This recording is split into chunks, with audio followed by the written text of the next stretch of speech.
So there's a new Final Destination movie that has been released, number 6. And I was like, okay, this concept of death coming for you. It's inevitable we're all going to die. Doing some research. Okay, this comes from a 1985 movie, Soul Survivor, which a little influence, which was influenced by today's movie, Carnival of Souls, 1962. This took influence from The Hitchhiker from the Twilight Zone, 1959, which ultimately came from one of the writers who saw the same hitchhiker twice. But if that's not enough, another possible inspiration is Ambrose Bierce's 1890 short piece An Occurrence at Owl Creek Bridge, which had been recently filmed twice as An Occurrence at 1959 and 1961/1964. Wow. If that's not a sequence, I don't know what the heck is. But what is this about, you're wondering? Well, Criterion has the DVD release. A young woman in a small Kansas town survives a drag race accident, then agrees to take a job as a church organist in Salt Lake City. En route, she is haunted by a bizarre apparition that compels her towards an abandoned lakeside pavilion. Made by industrial filmmakers on a small budget, the eerily effective B-movie classic Carnival of Souls was intended to have the look of an Ingrid Bergman, and the feel of a cockatoo. Don't know who that one is. A not cockatoo, the bird. And with its strikingly used locations and spooky organ score, it succeeds. Herc Harvey's macabre masterpiece gained a cult following on late night television and continues to inspire filmmakers today. 1962, 78 minutes.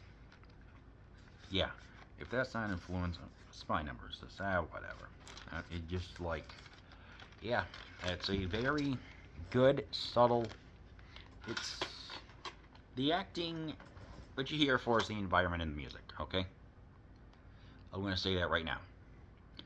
It's the minimalism that works really gosh darn well. There's no like big explosions. There's no award-winning acting. The acting is cromulent. That means acceptable. The recently discovered woman there, the actress was like, yeah, it's like I did this for $2,000 a week. It's one of those, you do the job, put in the effort, and then you go. It's like one of those things type of thing.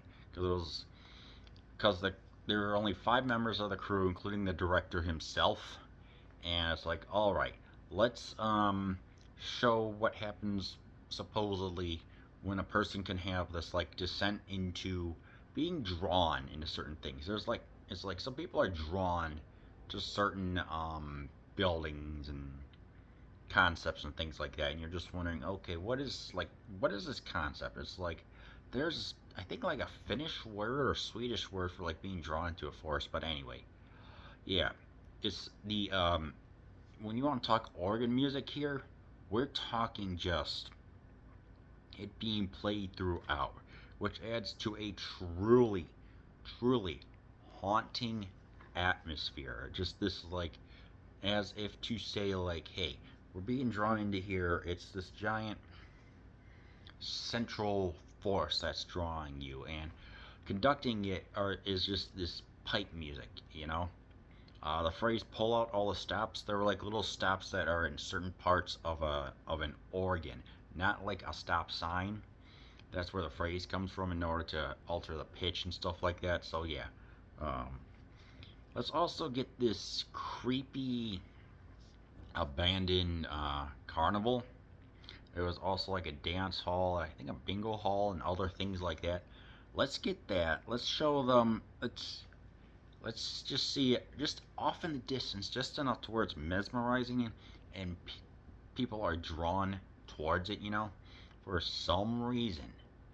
And let's also show people dancing. I was like, okay, why are they dancing and why are they wearing eye makeup?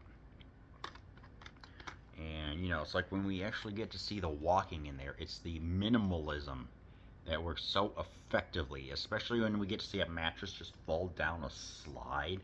I'm just like, that was a little disturbing. Let's see some paintings, some attractions, and things like that. It just works so well. It's just the canopsia. That means a feeling of something that was once populated but is now gone, Washington and all. And you just feel like this movie is it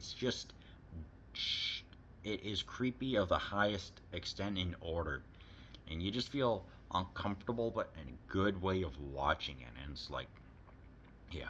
Of course, there's also the plot of like where she's coming into town, with the church, and there's this guy who is trying to, I guess, kind of get in her pants, I guess, wanting coffee and her company and things like that. But she claims that she's a strong-willed woman, but with her descent into, I guess, madness or whatever, it's like you're truly wondering what is going on.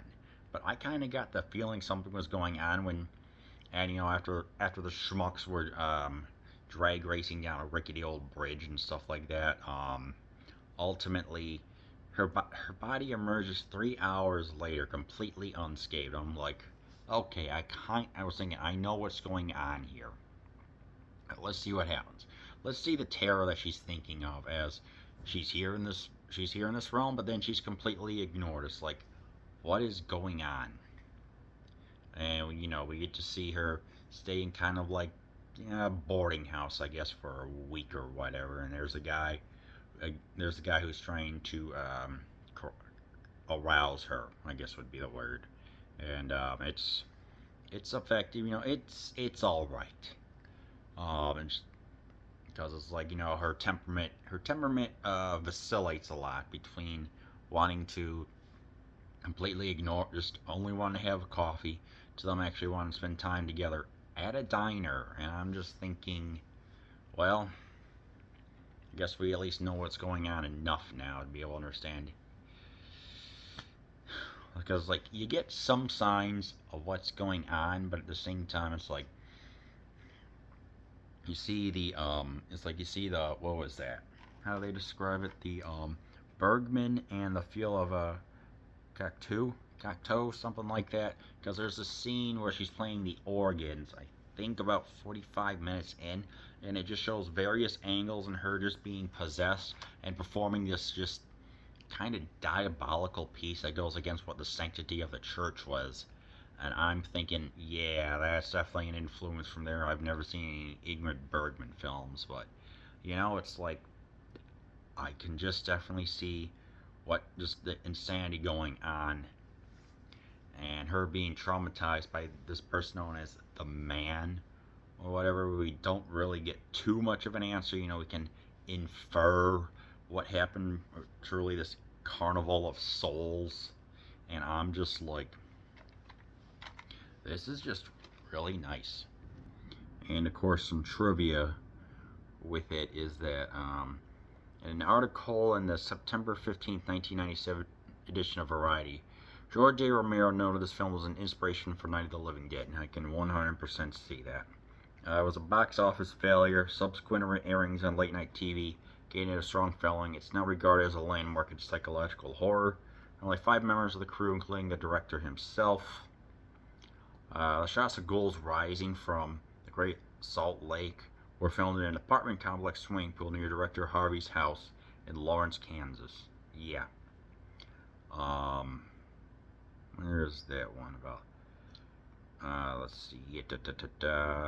The original cut was 84 minutes, was cut down to 75 by drive-in owners and accommodate more showings. Interesting. Where's that one about? Yeah, the damage to the bridge in the beginning cost Herc Harvey $12.